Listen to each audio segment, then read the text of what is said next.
Srikakulam triple IT campus లో విద్యార్థి సృజన్ ఆత్మహత్య చేసుకున్నాడా లేదా సీనియర్ విద్యార్థులు హత్య చేసి ఆత్మహత్యగా చిత్రీకరించారా?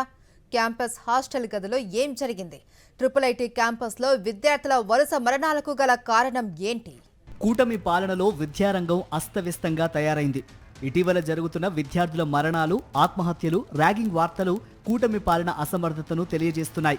శ్రీకాకుళం జిల్లా ఎచ్చెర్ల ట్రిపుల్ ఐటీ క్యాంపస్లో సీనియర్ విద్యార్థుల వేధింపులు భరించలేక బీటెక్ థర్డ్ ఇయర్ చదువుతున్న సృజన్ అనే విద్యార్థి హాస్టల్ గదిలో ఫ్యాన్కు ఉరివేసుకుని ఆత్మహత్యకు పాల్పడ్డాడు. సీనియర్ విద్యార్థులు హాస్టల్ గదిలో ఉన్న పత్తిపాటి సృజన్ను థర్డ్ ఫ్లోర్లోని ఓ గదిలోకి తీసుకువెళ్లి తీవ్రంగా కొట్టి వేధించారని తోటి విద్యార్థులు చెబుతున్నారు. దాంతో తీవ్ర మనస్తాపానికి గురైన సృజన్ సెకండ్ ఫ్లోర్లో ఉన్న తన స్నేహితుడి గదికి వెళ్లి ఆత్మహత్యకు పాల్పడ్డాడు. గుంటూరుకు చెందిన పత్తిపాటి సృజన్ శ్రీకాకుళం జిల్లా ఎచ్చెర్లలోని ట్రిపుల్ ఐటీ క్యాంపస్లో ఇంజనీరింగ్ 3వ సంవత్సరం చదువుతున్నాడు. అతనికి సినీ రంగంపై ఎక్కువగా ఆసక్తి అని స్నేహితుల ద్వారా తెలుస్తోంది. వీడియో ఎడిటింగ్, గ్రాఫిక్స్ వంటి వాటిపై ఎక్కువగా దృష్టి చూపించేవాడు. ఎప్పుడూ తన పని తాను చేసుకుంటూ ఉండేవాడని, ఎవరితోనూ గొడవ పడేవాడు కాదని తోటి విద్యార్థులు చెబుతున్నారు. కేవలం సీనియర్ విద్యార్థులు ర్యాగింగ్ చేసి కొట్టడం వల్లే అతను ఆత్మహత్య చేసుకున్నాడని సృజన్ స్నేహితులు మీడియాతో చెప్పారు. నిందితులపై వెంటనే చర్యలు తీసుకోవాలని డిమాండ్ చేశారు. రీజన్ తెలియాలి, మేమంతా అబ్బాయి క్లాస్మేట్స్, మాకు రైట్ ఉంది రీజన్ తెలియడానికి, అందుకే మేము ఇక్కడ కూర్చున్నాం. వాడికైతే అలాంటి పర్సనల్ రీజన్స్ లాంటివి ఏమీ లేవు. ఎప్పుడు నాకు ఇలాంటి బాధ ఉందని ఎప్పుడు బాధ అని చెప్పుకుంటాడు, కానీ సూసైడ్ అలాంటివి ఏం చెప్పుకోలేదు. ఎప్పుడు ఫ్యామిలీ కోసం మాట్లాడతాడు. సో తను ఏదో మరి దేనివల్ల సూసైడ్ చేసుకున్నాడో మాకు తెలియాలని మేము ఇక్కడికి వచ్చాం. అందరూ ఫాల్స్ ఎలిగేషన్స్ అన్నీ పెడుతున్నారు. అవేవి వాడి క్యారెక్టర్ కాదు, మాకు తెలిసి వాడి క్యారెక్టర్ ఏంటో.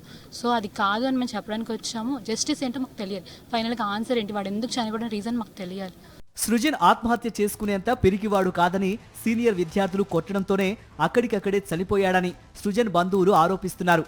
కళాశాల యాజమాన్యం దానిని కప్పిపుచ్చి ఆత్మహత్యగా చిత్రీకరించిందని ఆవేదన వ్యక్తం చేస్తున్నారు. వెంటనే సీనియర్ విద్యార్థులపై చర్య తీసుకుని వారిపై కేసులు నమోదు చేయాలని డిమాండ్ చేశారు. మిగిలిన పిల్లలు కూడా చెప్తున్నారు, అసలు అబ్బాయి ఎవరితో మిస్బిహేవ్ చేయడు, ఎవరితో మాట్లాడని ఆడపిల్లలందరూ ముక్త కంఠంతో చెప్తున్నారు. నేను మావయ్య అవుతాను చనిపోయిన బాబుకి. ఫైనల్లీ ఇంకొక 1 year అయితే అబ్బాయి అయిపోద్దండి. వాళ్ళ నాన్న ఆటో డ్రైవర్, నాన్న కష్టాలు పడి ఆ అబ్బాయిని పిల్లల్ని చదివించుకున్నాడు. ఆటో తోలి 2 డ్యూటీలు చేసి పిల్లల్ని చదివించుకున్నాడు. ఈ రోజున ఇంకో సంవత్సరంలో చేతికి వచ్చే పిల్లల్ని అన్యాయంగా చేశారు కాలేజీలో. వాళ్ళ మీద చాలా కంప్లైంట్లు ఉన్నాయంట ఆ పిల్లల మీద. ఇప్పటి వరకు యాజమాన్యం వాళ్ళ మీద ఎటువంటి చర్య తీసుకోలేదు. ఈ రోజు వరకు వాళ్ళకి అందరు ప్రతి పిల్లలు చెప్తున్నారు, మమ్మల్ని కొడతారు, మమ్మల్ని మిస్బిహేవ్ చేస్తారని. ఇటీవల ఒక విద్యార్థి ట్రిపుల్ ఐటీ క్యాంపస్ మేడపై నుంచి దూకి ఆత్మహత్యకు పాల్పడిన ఘటన మరవక ముందే మరో బలవన్మరణం చోటు చేసుకోవటం కలవరపరుస్తోందని విద్యార్థి సంఘాల నేతలు అంటున్నారు. చదువుల విషయంలో విద్యార్థులు తీవ్ర ఒత్తిడిని ఎదుర్కొంటున్నారా అనే సందేహం తలెత్తుతోందని, అంతేకాదు సీనియర్ల ర్యాగింగ్ కూడా గత కొన్ని రోజులుగా ఎక్కువైందని కూడా చెబుతున్నారు.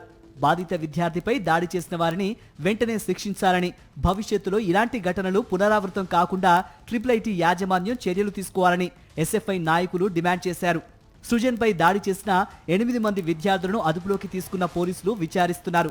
నిందితులైన 8 మంది సీనియర్ విద్యార్థులను సస్పెండ్ చేస్తూ ఉత్తర్వులు జారీ చేసినట్లు triple IT director professor Balaji తెలిపారు.